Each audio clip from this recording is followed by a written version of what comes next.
ಒಂದು ಯುದ್ಧ ಭೂಮಿ, ಲಕ್ಷಾಂತರ ಜನ ಸೈನಿಕರು ನಿಂತಿದ್ದಾರೆ.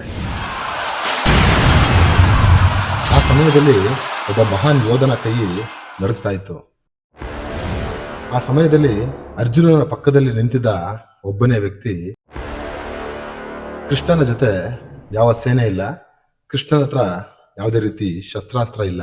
ಆದರೂ ಕೃಷ್ಣ ಹೇಳಿದ ಮಾತುಗಳು ಇಡೀ ಜಗತ್ತಿಗೆ ದಾರಿದೀಪ ಆಗಿದೆ. ಕರ್ಣನಿಗೆ ಅಸಾಧಾರಣ ಧೈರ್ಯ ಇತ್ತು, ಅಪಾರವಾದಂಥ ಕೌಶಲ್ಯ ಇತ್ತು, ದಾನ ವೀರ ಶೂರ ಕರ್ಣ ಅಂತ ಬಿರುದು ಕೂಡ ಪಡ್ಕೊಂಡಿದ್ದ. ಆದರೆ ಅವನಲ್ಲಿ ಒಂದು ಸಮಸ್ಯೆ ಇತ್ತು, ಅವನೇ ದುರ್ಯೋಧನ. ಕರ್ಣದಲ್ಲಿ ಅಷ್ಟು ಶಕ್ತಿ ಇದ್ರೂ ಜೀವನದಲ್ಲಿ ಸೋಲೋ ಸಂದರ್ಭ ಬಂತು. ಅರ್ಜುನ ಕೃಷ್ಣನ ಮಾರ್ಗದರ್ಶನ ಪಡೆದು ಅವನೇ ನಿರ್ಧಾರ ತಗೊಂಡ.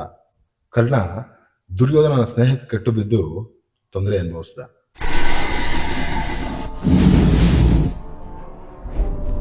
ಜೀವನದಲ್ಲಿ ನಿಮ್ಮ ಹತ್ರ ಶಕ್ತಿ ಬುದ್ಧಿವಂತಿಕೆ ಇದ್ರೆ ಮಾತ್ರ ಸಾಕಾಗೋದಿಲ್ಲ. ಯಾರ ಮೇಲೆ ಡಿಪೆಂಡ್ ಆಗಿದ್ರೆ ಅನ್ನೋದು ಕೂಡ ನಿಮ್ಮ ಜೀವನವನ್ನ ನಿರ್ಧರಿಸುತ್ತೆ.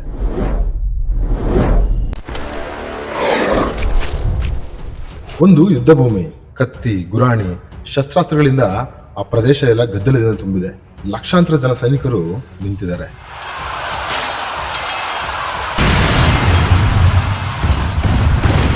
ಆ ಸಮಯದಲ್ಲಿ ಒಬ್ಬ ಮಹಾನ್ ಯೋಧನ ಕೈ ನಡುಗ್ತಾ ಇತ್ತು. ಅವನಿಗೆ ಯುದ್ಧ ಮಾಡೋಕ್ಕೆ ಧೈರ್ಯ ಇರಲಿಲ್ಲ. ಅವನ ಹೆಸರೇ ಅರ್ಜುನ. ಆ ಸಮಯದಲ್ಲಿ ಅರ್ಜುನನ ಪಕ್ಕದಲ್ಲಿ ನಿಂತಿದ್ದ ಒಬ್ಬನೇ ವ್ಯಕ್ತಿ ಶ್ರೀಕೃಷ್ಣ. ಕೃಷ್ಣನ ಜೊತೆ ಯಾವ ಸೇನೆ ಇಲ್ಲ, ಕೃಷ್ಣನ ಹತ್ರ ಯಾವುದೇ ರೀತಿ ಶಸ್ತ್ರಾಸ್ತ್ರ ಇಲ್ಲ. ಆದರೂ ಕೃಷ್ಣ ಹೇಳಿದ ಮಾತುಗಳು ಇಡೀ ಜಗತ್ತಿಗೆ ದಾರಿದೀಪ ಆಗಿದೆ. ಅದೇ ಭಗವದ್ಗೀತೆ. ಹಾಗಾದ್ರೆ ನಾನೇನು ಹೇಳಕೊಟ್ಟಿದ್ದೀನಿ ಗೊತ್ತಾ? ಯಾರ ಮೇಲೂ ಡಿಪೆಂಡ್ ಆಗದೆ ಒಬ್ಬ ಒಂಟಿಯಾಗಿರೋ ವ್ಯಕ್ತಿ ಜಗತ್ತನ್ನೇ ಹೇಗೆ ಬದಲಾಯಿಸಬಹುದು ಅಂತ ನಿಮ್ಮಲ್ಲಿ ಒಂದು ಪ್ರಶ್ನೆ ಮೂಡ್ಬೋದು. ಹಾಗಾದ್ರೆ ಅರ್ಜುನ ಕೃಷ್ಣನ ಮೇಲೆ ಡಿಪೆಂಡ್ ಆಗಿ ತಾನೇ ಯುದ್ಧ ಮಾಡಿ ಗೆದ್ದಿದ್ದು ಅಂತಾನೆ ತಿಳ್ಕೊಳೋದಾದ್ರೆ ತಪ್ಪಾಗತ್ತೆ. ಅರ್ಜುನ ಯುದ್ಧ ಮಾಡೋಕೆ ಆಗದೆ ನಿಂತಿದ್ದಾಗ ಕೃಷ್ಣ ನಾನು ನಿನ್ನ ಜೊತೆ ಯುದ್ಧ ಮಾಡ್ತೀನಿ ಅಂತ ಹೇಳಲಿಲ್ಲ, ಅಥವಾ ನನ್ನನ್ನು ನಂಬಿ ನೀನು ಯುದ್ಧ ಮಾಡುವಂತನೂ ಹೇಳಲಿಲ್ಲ. ಕೃಷ್ಣ ಅರ್ಜುನನ ಸಾಮರ್ಥ್ಯದ ಬಗ್ಗೆ ಮತ್ತು ಲೋಕದ ಸತ್ಯದ ಬಗ್ಗೆ ತಿಳಿಸ್ಕೊಟ್ಟ. ಜಗತ್ನಲ್ಲಿ ನಿನ್ನ ಪಾತ್ರ ಏನು ಅಂತನೂ ತಿಳಿಸ್ಕೊಟ್ಟ. ಆ ಜ್ಞಾನ ಅನ್ನೋ ದಾರಿಯನ್ನು ಅನುಸರಿಸಿ ಅರ್ಜುನ ಯುದ್ಧವನ್ನ ಗೆದ್ದ. ಇದೇ ಮಹಾಭಾರತದಲ್ಲಿ ನಾವು ಇನ್ನೊಂದು ಪ್ರಸಂಗವನ್ನು ಕಾಣ್ಬೋದು. ಕರ್ಣ ಅಷ್ಟು ಶಕ್ತಿಶಾಲಿಯಾಗಿದ್ರು ಜೀವನದಲ್ಲಿ ಯಾಕೆ ಸೋತೋದ? ಕರ್ಣನಿಗೆ ಅಸಾಧಾರಣ ಧೈರ್ಯ ಇತ್ತು, ಅಪಾರವಾದಂಥ ಕೌಶಲ್ಯ ಇತ್ತು, ದಾನ ವೀರ ಶೂರ ಕರ್ಣ ಅಂತ ಬಿರುದು ಕೂಡ ಪಡ್ಕೊಂಡಿದ್ದ.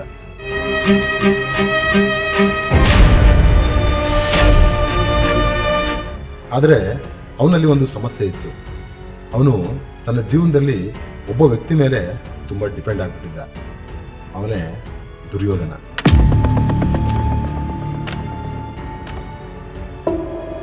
ದುರ್ಯೋಧನನ ಸ್ನೇಹಕ್ಕಾಗಿ ಕರ್ಣ ತನ್ನ ಜೀವನದ ದಿಕ್ಕನ್ನೇ ಬದಲಿಸ್ಕೊಂಡ.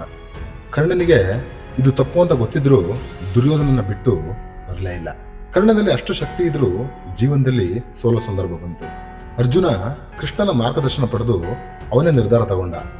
ಕರ್ಣ ದುರ್ಯೋಧನನ ಸ್ನೇಹಕ್ಕೆ ಕೆಟ್ಟು ಬಿದ್ದು ತೊಂದರೆ ಅನುಭವಿಸಿದ.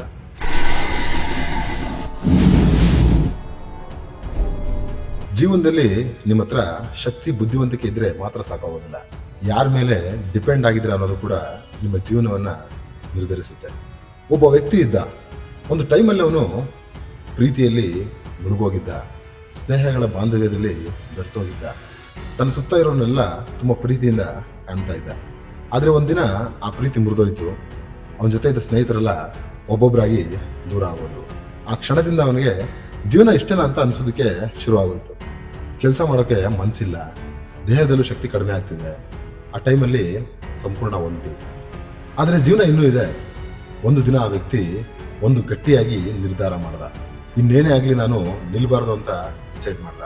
ಅವನು ಓಡಲಿಲ್ಲ, ನಿಧಾನವಾಗಿ ಒಂದೊಂದೇ ಹೆಜ್ಜೆ ಇಟ್ಟ. ಕೆಲಸ ಮಾಡೋಕೆ ಶುರು ಮಾಡ್ದ. ಕೆಲಸದ ಕಡೆ ಸಂಪೂರ್ಣ ಗಮನ ಕೊಟ್ಟ. ಜೀವನದಲ್ಲಿ ಇನ್ನು ಮುಂದೆ ನಾನೊಬ್ಬನೇ, ಇನ್ಯಾರೂ ನನ್ನ ಜೊತೆ ಇರೋದಿಲ್ಲ ಅನ್ನೋದನ್ನ ತಿಳ್ಕೊಂಡ. ಅವನ ಪ್ರತಿ ಹೆಜ್ಜೆಯಲ್ಲೂ ಸಣ್ಣ ಸಣ್ಣ ಅವಕಾಶಗಳು ಕೈ ಬೀಸಿ ಕರೆಯೋಕೆ ಶುರುವಾಯಿತು. ಮುಂದೆ ಒಂದಿನ ಅವನ ಹೊಸ ಕಂಪ್ನಿ ಓಪನಿಂಗ್ಗೆ ಅವನನ್ನು ಬಿಟ್ಟೋಗಿರುವಂಥ ಎಲ್ಲ ಸ್ನೇಹಿತರನ್ನು ಕರೆದು ಥ್ಯಾಂಕ್ಸ್ ಹೇಳ್ದ. ಲೈಫಲ್ಲಿ ಎಲ್ರಿಗೂ ಒಂದು ಟೈಮ್ ಬರುತ್ತೆ. ಆ ಟೈಮಲ್ಲಿ ನಿಮ್ಮ ಜೊತೆ ಯಾರೂ ಇರೋದಿಲ್ಲ. ಎರಡು ದಾರಿ ಕಾಣ್ತಿರುತ್ತೆ. ಒಂದು ನೀವು ಕುಸಿದು ಹೋಗುವಂಥ ದಾರಿ, ಇನ್ನೊಂದು ಛಲದಿಂದ ಮೇಲೆ ಹೇಳುವಂಥ ದಾರಿ. ಛಲದಿಂದ ಮೇಲೆ ಇದ್ದಂಥವ್ರು ಒಂಟಿತನವನ್ನ ಶಕ್ತಿಯನ್ನಾಗಿ ಪರಿವರ್ತನೆ ಮಾಡ್ಕೊತಾರೆ. ಒಂಟಿತನಕ್ಕೆ ಎದುರಿ ಸೋತವರು ಸಾಮಾನ್ಯರಾಗ್ತಾರೆ, ಒಂಟಿತನವನ್ನ ಸ್ವೀಕರಿಸಿದವರು ಅಸಾಮಾನ್ಯರಾಗ್ತಾರೆ. ನಾವು ನೀವು ವಾಸ ಮಾಡ್ತಿರೋ ಈ ಪ್ರಕೃತಿಯಲ್ಲಿ ಮನುಷ್ಯ ಪ್ರೇರಣೆ ಪಡ್ಕೊಳ್ಳೋಕೆ ಅಂತಾನೆ ಒಂದು ವಿಶಿಷ್ಟವಾದ ಪಕ್ಷಿಯ ಕಥೆ ಇದೆ. ಅದು ಗಿಡುಗ. ಗಿಡುಗನಿಗೆ ಸುಮಾರು 70 ವರ್ಷ ಆಯಸ್ಸು. ಆ ಗಿಡುಗ 40 ವರ್ಷ ವಯಸ್ಸಿಗೆ ಬಂದಾಗ ಅದ್ರ ಜೀವನ ಕಷ್ಟ ಆಗೋಕೆ ಶುರುವಾಗುತ್ತೆ. ಅದ್ರ ಕೊಕ್ಕು ಮೂಗಿರುತ್ತಲ್ಲ, ಅದ್ರ ಕೊಕ್ಕು ಅದು ವಕ್ರವಾಗೋಕೆ ಶುರುವಾಗುತ್ತೆ. ಅದ್ರ ಕಾಲು ಬೆರಳಿನ ಊರುಗಳು ದುರ್ಬಲವಾಗುತ್ತೆ. ಇದರಿಂದ ಅದು ಸರಿಯಾಗಿ ಬೇಟೆ ಆಡೋಕ್ಕಾಗೋದಿಲ್ಲ. ಆದರೆ ಅದು ಯಾವುದೇ ಕಾರಣಕ್ಕೂ ಸುಮ್ಮನೆ ಇರೋದಿಲ್ಲ. ಆ ಗಿಡುಗ ಒಂದು ಎತ್ತರವಾದ ಪ್ರದೇಶಕ್ಕೆ ಹೋಗಿ ಒಂದು ಬೆಟ್ಟದ ಮೇಲೆ ಒಂಟಿಯಾಗಿ ಕುಂತ್ಕೊಳ್ಳುತ್ತೆ. ಅದು ಕೊಕ್ಕನ್ನ ಒಂದು ಕಲ್ಲಿಗೆ ಕುಕ್ಕಿ ಕುಕ್ಕಿ ಆ ಮೂಗನ್ನ ಕತ್ತರಿಸ್ಕೊಳ್ಳುತ್ತೆ. ಸ್ವಲ್ಪ ದಿನ ಕಾಯುತ್ತೆ. ಆಗ ಹೊಸ ಕೊಕ್ಕು ಬರೋದಕ್ಕೆ ಶುರುವಾಗುತ್ತೆ. ಆ ಹೊಸ ಕೊಕ್ಕಿಂದ ತನ್ನ ಕಾಲು ಬೆರಳುಗಳನ್ನ ಉಗುರುಗಳನ್ನ ಕಿತ್ತಾಕುತ್ತೆ. ನಿಧಾನವಾಗಿ ತನ್ನ ರೆಕ್ಕೆಗಳನ್ನ ಕೂಡ ಕಿತ್ತಾಕ್ಬಿಡುತ್ತೆ. ಇದು ಅದರ ಒಂದು ಸಹಜ ಪ್ರಕ್ರಿಯೆ. ಹೊಸ ಕೊಕ್ಕು, ಹೊಸ ಉಗುರು, ಹೊಸ ರೆಕ್ಕೆ ಬರೋವರೆಗೂ ತುಂಬ ತಾಳ್ಮೆಯಿಂದ ಕಾಯ್ತಾ ಇರುತ್ತೆ.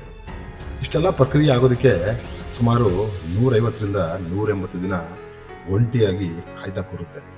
ಈಗ ಮತ್ತೆ ಆ ಗಿಡುಗ ಆಕಾಶಕ್ಕೆ ಹಾರೋದಕ್ಕೆ ಶುರು ಮಾಡುತ್ತೆ.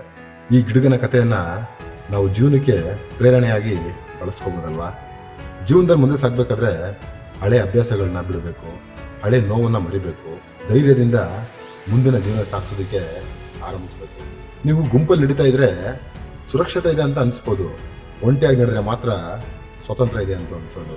ನೀನಿವತ್ತು ಒಬ್ಬನೇ ಇರ್ಬೋದು, ಮುಂದೆ ಒಂದಿನ ನೀನು ಗೆದ್ದಾಗ ನಿನ್ನ ಹಿಂದೆ 1000 ಜನ ಬರ್ತಾರೆ. ಮುಂದೆ ನಡೆಯೋಕೆ ಧೈರ್ಯ ಇರಲಿ, ಗೆಲುವು ಸಿಗೋಕೆ ತಾಳ್ಮೆ ಇರಲಿ, ಜೀವನ ಸಾಗೋದಕ್ಕೆ ನಂಬಿಕೆ ಇರಲಿ. ಒಂಟಿಯಾಗಿ ಹೋರಾಡಿದವ್ರಿಗೆ ಗೌರವ ಸಿಗುತ್ತೆ, ಇತಿಹಾಸದಲ್ಲಿ ಹೆಸರು ದಾಖಲಾಗುತ್ತೆ. ಗುಂಪಲ್ಲಿ ಹೋರಾಡಿದವ್ರಿಗೆ ಗೆದ್ರೂ ಗುರುತು ಉಳಿಯೋದಿಲ್ಲ. ನೆನ್ಪಿಟ್ಕೊಳ್ಳಿ, ಒಂಟಿತನಕ್ಕೆ ಎದುರುಬೇಡಿ, ಅದು ನಿಮ್ಮ ಶತ್ರು ಅಲ್ಲ, ನೀವೇನು ಅಂತ ನಿಮಗೆ ತಿಳಿಸ್ಕೊಡೋ ಗುರು. ಜೀವನವನ್ನು ಅರ್ಧಕ್ಕೆ ನಿಲ್ಲಿಸ್ಬೇಡಿ, ಧೈರ್ಯದಿಂದ ಮುಂದೆ ಸಾಗಿ ಹೊಸ ದಾರಿನ ಸೃಷ್ಟಿ ಮಾಡಿ. ಫ್ರೆಂಡ್ಸ್, ನಿಮ್ಮ ಸ್ನೇಹಿತರು ಯಾರಾದರೂ ಜೀವನದಲ್ಲಿ ತುಂಬ ನೊಂದಿದ್ರೆ ಅವ್ರಿಗೆ ಈ ವಿಡಿಯೋ ಕಳಿಸಿ, ಸಹಾಯ ಆಗ್ಬೋದು. ಹಾಗೆ ನಮ್ಮ ಚಾನಲ್ನ ಸಬ್ಸ್ಕ್ರೈಬ್ ಮಾಡೋ ಮುಖಾಂತರ ನಮಗೂ ನಿಮ್ಮ ಸಹಾಯ ಇರಲಿ ಅಂತ ಈ ಮೂಲಕ ಕೇಳ್ಕೊತೀನಿ. Thank you so much.